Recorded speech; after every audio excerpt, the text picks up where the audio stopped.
Are Americans prejudiced in their opinions about Africa? They most certainly are.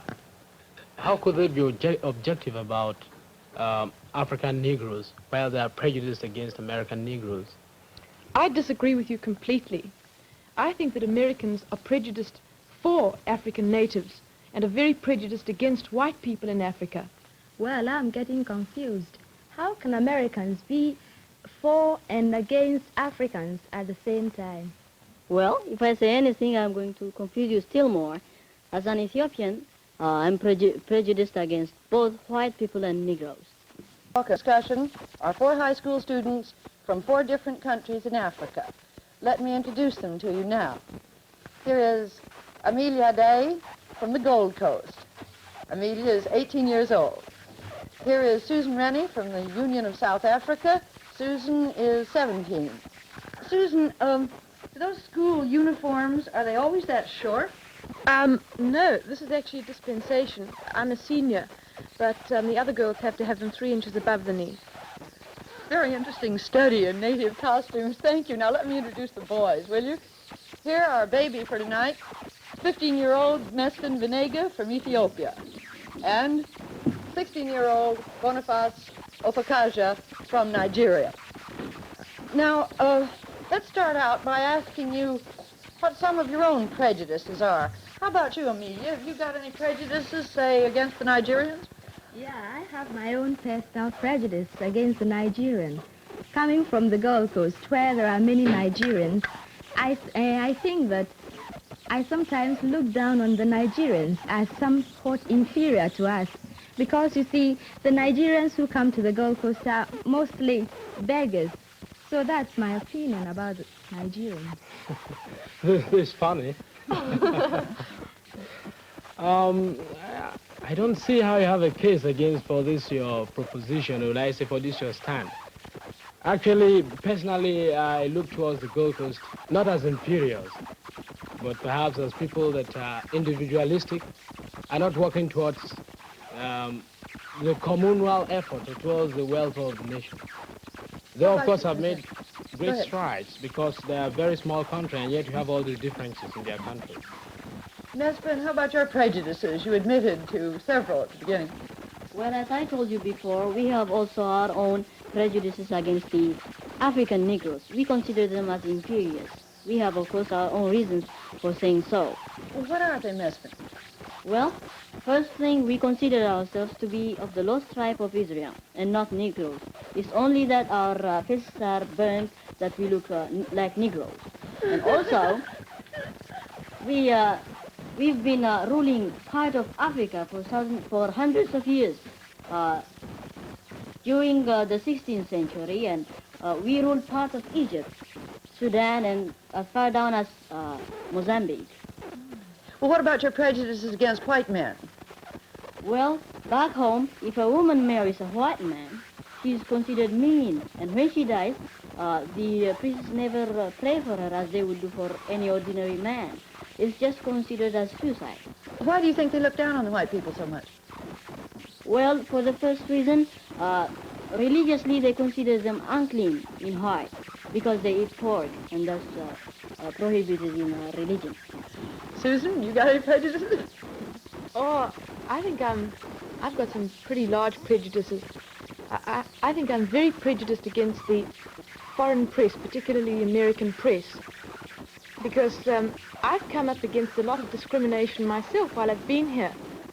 As a South African, everywhere I go, particularly in the schools, at the moment I mention that I'm from South Africa, I'm discriminated against in the sense that, well, the picture in South Africa, the situation has been so badly distorted and so exaggerated because racial news is sensational news. And so journalists have so distorted the picture in South Africa that when I come over here, I'm looked down upon. And I've really felt this discrimination. I haven't been treated as just an individual and a human being. And I feel that the press is responsible for this. Well, I've been wanting to ask you a question for a long time. When we all came here, you just took to me. You like me very much, I can see, and I like you. But I know you are a South African, and I'm an African. But why is it that out here you are very friendly towards me, but down in South Africa you don't do the same towards the Negroes that are living there. Can you tell me? Well, it's the whole setup. I mean, South Africa, we have a pattern of life which is different to any other country in the world. Because you have the white population, and which came to the country in 1652, and they are much more highly developed, coming from Europe with European backgrounds and traditions. And they have developed the country and have developed a highly civilized community. Whereas the Negro, the Bantu as we call them in Africa, in South Africa, is primitive, on a very primitive level. And the barrier in South Africa isn't so much color as civilization and economically. Excuse me, on that point, we get into a very, very tense ground recently. You talked about this question of it not being a racial struggle, but a struggle of civilization. Well, personally, you see, I sympathize with your situation, because I couldn't live in a country, your economic position, and perhaps your future well-being as a nation might be in danger if you allow the strong-hearted, driving Africans to take over the government. That is, of course, what will happen if they're given the vote. Nonetheless, let us come now to that basic issue of racial segregation. I hear this honorable gentleman is from Ethiopia. I think it's high time Ethiopians come to the side where exactly they are. I usually wonder, are you Negroes? You are not Negroes. You say you are not Negroes. Are you white? You're not white. What are you? Well, I told you the answer. We're not Negroes. We are one of the lost tribes of Israel. It's just because our faces are burned Yes, that yes. we look like I've Negroes. got the point, you are lost. I think that makes a conclusive answer.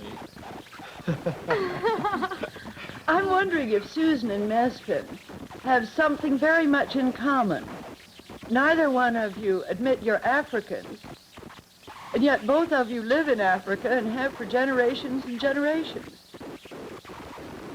Well, I won't say that we naturally, because we're a different ethnical group, we're not Africans in the sense that the Negroes and other groups have actually originated in Africa.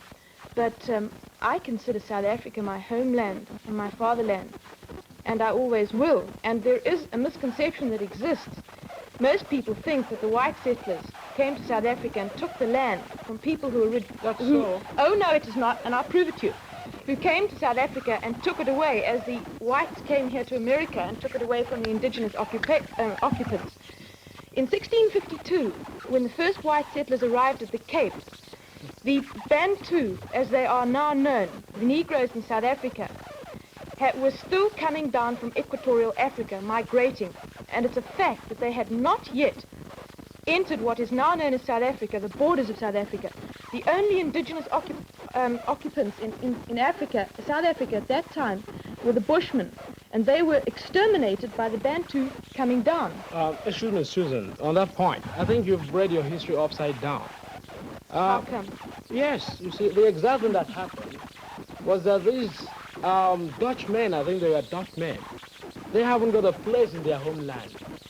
Oh, Not no, a means of living. I can just Let prove... me finish. All right, and then I Susan. can Let me prove finish. you how wrong your historical facts are. Oh, no, you know, your history is South African history. Mine is a bipartisan history.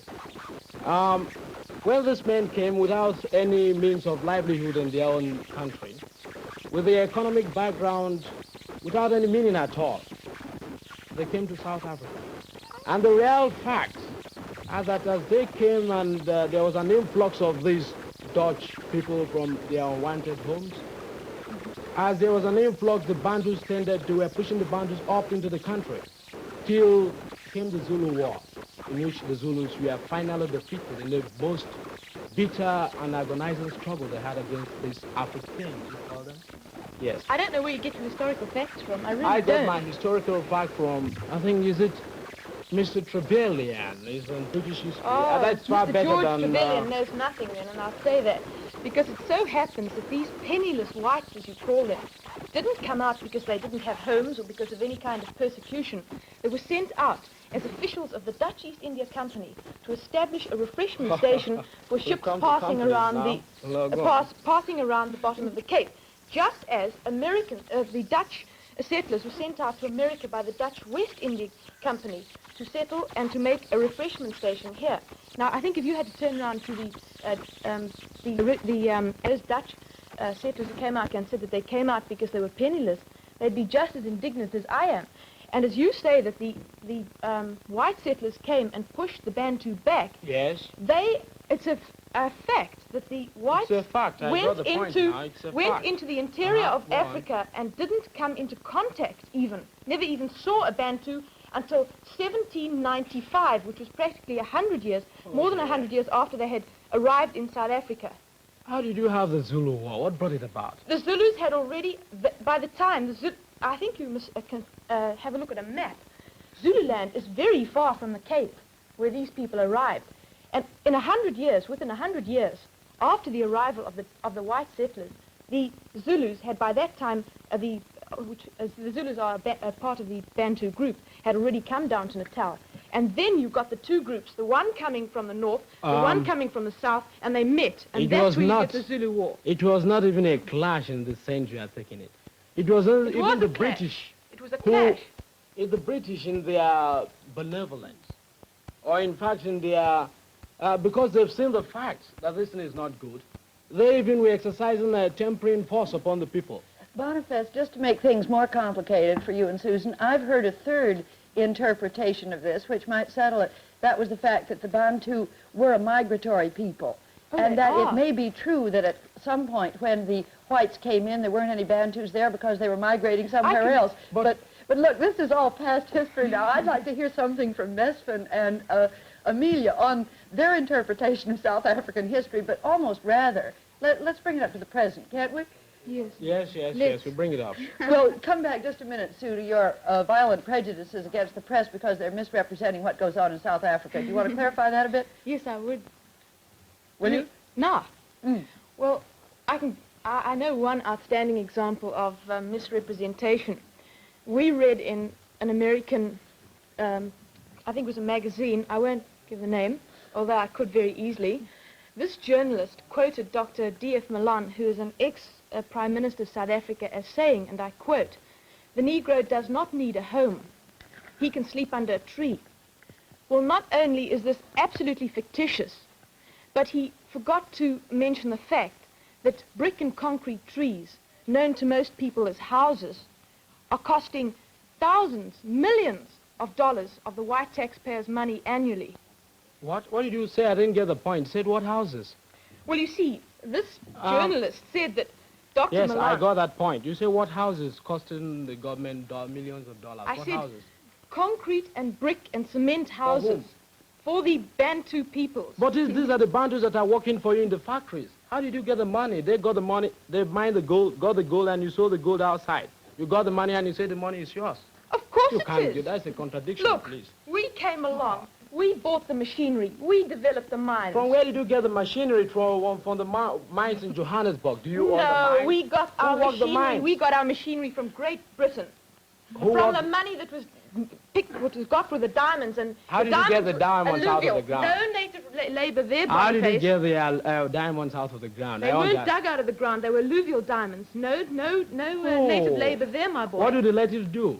You know what, Suzanne, what's one point you must get right down to the crux of the matter, is that in this country, the Africans are really the backbone of your economy. And it is one of that cases where you get this question of man's inhumanity to man. And every day you come here to complain about misrepresentation in the American press. In the actual matter of fact, the American press is giving a fairly good view of the whole situation because they have a color problem themselves. Have you been to South Africa, my boy? I wouldn't even pay a penny to go there. Well, then, That's how for can you sure. talk? How can you talk? Because I have the facts. People come in there, get every people, no means of living. How can I go there?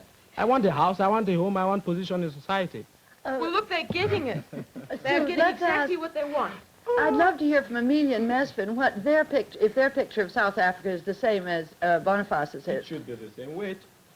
Well, coming from Africa myself, naturally I would be a little embittered against the whites in South Africa because from what we hear, they are mistreating the Africans there. But personally, I have no preconceived ideas against the whites because, frankly, I haven't been there, and you can't always trust what you hear from people or what you read from the press. So I have no solid facts about South African problems. Actually, I myself am against the South Africans because, I mean the white people in the South Africa, because in whose house can one come and take away the property? Because what they are doing now, the white people are mining and taking the property for themselves, and that's what they shouldn't do, because the native people who are living there, they should have what is the property of theirs.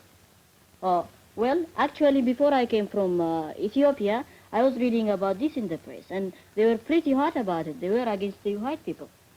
The same thing could happen to them, of course. On this oppression business, if you say the Bantu in South Africa are oppressed, how do you account for this fact? That every year, regularly, hundreds of thousands of Bantu and Negroes from other territories adjoining South Africa, such as Portuguese, East Africa, etc., are invading our country illegally in spite of the law. We've gone. Are they coming for oppression? They know what goes on in South Africa, and they come back year and year again. Those who have worked in South Africa and have been sent back, come back. Are they coming back to seek oppression? Your query, this does not answer what I'm driving at. The Africans have the land. They were there before you. They do not have the land, and they were mine not the there gold. before us. All right, wait a minute, Susan. Let me get my point straight before you go. They mine the lands, they get the diamonds, you sell the diamonds outside. And when you get the diamonds, you say they are not to be given their own fair share of the quota. Have you read Cry of the Beloved Country? Yes, I have. How? It's a one-sided view. One-sided view, and it was written by an European. How could Europeans be having one-sided view about their own They're king and radicals king? in every nation. Radicals? You are radicals in South Africa, then? Oh, no, we're not. Look, Mesfin was just talking about, and all of you, about the importance of news about South Africa in the Gold Coast, in Nigeria, and in Ethiopia. I'm wondering whether news about racial problems in the United States also takes up a good deal of space in your countries. Does it in the Gold Coast? Yes, very, because after all, the Negroes come from the Gold Coast, and we feel very badly about what the Americans are doing to our Negroes. I know that one of my ancestors probably came here too, and from what I hear in the Gold Coast, the Americans don't give the Negroes a fair chance of activities here. For instance, they don't give the Negroes the same education as they give the white Americans. And also, for instance, a Negro wouldn't be permitted to ride on the same bus with a white man.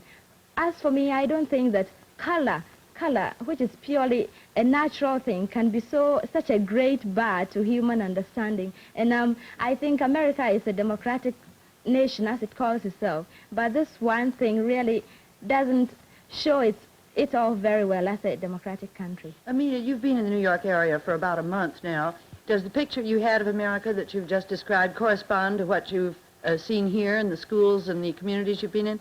Well, when I came up here, most of the people in New York told me that segregation is only practiced in the South, but in the North, they have now begun to have integration. Well, I didn't think much about it, but one day after school, I went to a restaurant with a friend of mine, and she's an English girl, and we sat there and waited to be served by a waiter.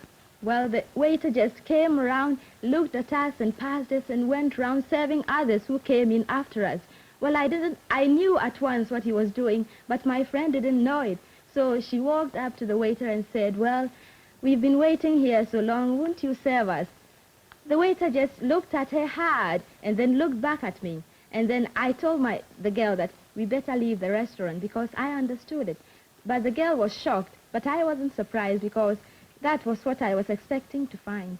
And how about Americans, you, Mesfin? Well, in my country... No, I mean your experience with segregation here. Have you had any? Well, when I came to America, I was in Dwightmore High School, and I went for a haircut in the city. I looked up for a barber shop. I went there, and they told me they were busy. I went to a second one. The same thing happened, and to a third one, too. How about Dwightmore? Are there any Negro students there? Well, there are quite a lot of them. In fact, about 3-4 Negroes in the school. And they are well treated as the other white people, and I'm happy about it. In fact, one of the vice presidents of the school is a Negro himself, Linton Marsh. How about you, Boniface? Have you met segregation at all here? Have not met it. I think they must be pretty lucky Because I've been looking forward to get this segregation against me, but I have not got it yet. It's an irony that the South African will get it and I wouldn't get it myself. Well, Susan really has felt some here. It's interesting that you're the only one who has not. Yes? What are we after now? I think we'll come back to this question of I think it was the United States racial problems. Well, I feel, of course, that the outlook here has continued to be better. You do? I do. But on the other hand, this racial segregation, which of course I do, and I'll always make that point clear, is an outcrop of insecurity in economic conditions, and also somehow low-pointed opinions and all that sort of thing. Provides other people with that same pretext by which they could criticize the United States. Asians and Africans can't understand why a country devoted to the greatest ideals of freedom and democratic government should expect to discriminate among their citizens. We didn't get to ask Sue whether in South Africa her newspapers play up racial news in America, too. Oh, yes, they played up a great deal. Well, naturally, we get all these stories about the riots at Clinton, Tennessee, and how they had to escort these people to school and bring out the National Guard and so on and so forth. Mrs. Waller, if I may interpret, Yes. I think there are more rats in the Johannesburg area, in the Negro area, than there are in Tennessee. Am I right, Susan? Oh, well, there are a couple of... Rats, yes. No, I wouldn't say riots. And wait a minute, in the Johannesburg area, you have only one telephone to the whole Negro population. Oh, rubbish. Yes. Where do you get well, your facts from? Facts from books written on countable times on South Africa. Well, that's We are not the only country in absolutely the world. ridiculous. That is absolutely ridiculous. Absolutely true. I'll get this for you afterwards. There are not, I can All right, let me guarantee finish you- my question. One Let me telephone. finish my statement, please. No One wonder people telephone- prejudice Let me with finish so my much telephone, ignorance. please. One telephone in the whole Johannesburg district. Why? They don't want the That's not Africans true. to have a means of communication by which they could rebel against the people. I'm speaking from facts. John Gunter wrote that. That's absolutely ridiculous. And I think if Ridiculous. you try and... Oh, you didn't say it was wrong. It is ridiculous, It's but not wrong. it's wrong. That's It is wrong. Ridiculous, but not That wrong. is no fact. Wait a minute, Mesfin Boniface, wants if to you'd get... have got your facts from one-sided... It's not one-sided, Mesfin. It's it not should one-sided. be, because you know. what you've got is almost all what you've got All right. is Look, I against can each assure I other. can give you 4 concurrent. John Gunter wrote that. An African newspaper in Nigeria wrote that. A British paper wrote that. A Lebanese paper wrote that. Are all the world prejudiced against Well, you South can't Africa? so much criticize the country without actually going there and seeing what is happening, you see. I don't need to go there. I told you I wouldn't You pay a penny should. to go there. How Because can I go we there? have come to America and we are looking what they are doing in America. We might have got false ideas of America. In I America, would the appreciate outlook it has if you- continued to be better. In South Africa, the outlook has continued to be worse. As a I matter of disagree fact- And with that you on exactly, I Ms. disagree Mesfin. with you. As a matter No, of that fact, we are exactly. progressing. Wait a minute, Susan. That exactly, Mesfin, is what, Susan, I think you better take care about this. When these Africans come to learn that they are really being discriminated, they are learning now. And when they rise, you know what has been imposed upon the people by law? Or what has been suppressed when you get the people really suppressed? When they rise, they shall throw away that same government. And you are... Well, let me, look, instead you've of- had your speak, I'm going to have mine now. It so happens that this apartheid, which you most probably have misinterpreted already, No, you misinterpreting just a it minute, yourself. let me speak, Not is me. working towards a solution in South Africa, and it so happens that there will be no riots, nothing like that. This apartheid policy, which I will afterwards speak to you about, seeing I think there's only very little time, is working towards getting self-realization and self-rights for the black people within their own areas. And I think if you make a careful study of apartheid, you will see, and already they've started legislating in South Africa and spending vast sums of money. Within the next 20 years, we're going to have a solution to our problems. I've spent 15 years learning it, and every day I become more prejudiced against South Africa. I don't need to spend a day more. But And I think for you're getting your instance, facts please, from the wrong source. not That's all from I the can wrong say. source, please. You're getting your facts from the government laid out principles and practices Well, by I which racial live there. segregation will I be live there. I ought discriminated. to know. I don't You want to you live live there. 7,000 miles away. How can you That's know? not better. I have a home, I have a house, I reading can walk anywhere I propaganda. have. Reading propaganda. Unfortunately, our time is running out. Let's keep that down. I'm wondering if anybody's got a final word to say on the subject of prejudice and where they come from. Yes, Mesfin? Folks, I understand I'm becoming an African, I suppose. Well, and I think, Susan, I'm sure that government policies sometimes conflict, because you and I get on so well together, and I'm sure that this time our governments are in the wrong. So if we get on together, I'm sure in the future they will try to understand each other better. Boniface? I think the important thing to consider is whether on the balance, the direction in which a nation is going is the right one. If two different, even contradictory opinions or points of views can be hospitable, exist in hospitality in the United States. You're talking about Amelia's point at the beginning now. At the beginning, yes. Yes, when she said that Americans, she was confused because they could be pro and anti at the same time. Yes. Can have hospitality in the United States. This is progress. It may not be, it is not weakness. The dynamism of a democracy that dynamism gives of the hospitality yes. to two points of view. I'm sorry, that's all the time we've got. We'll be back again next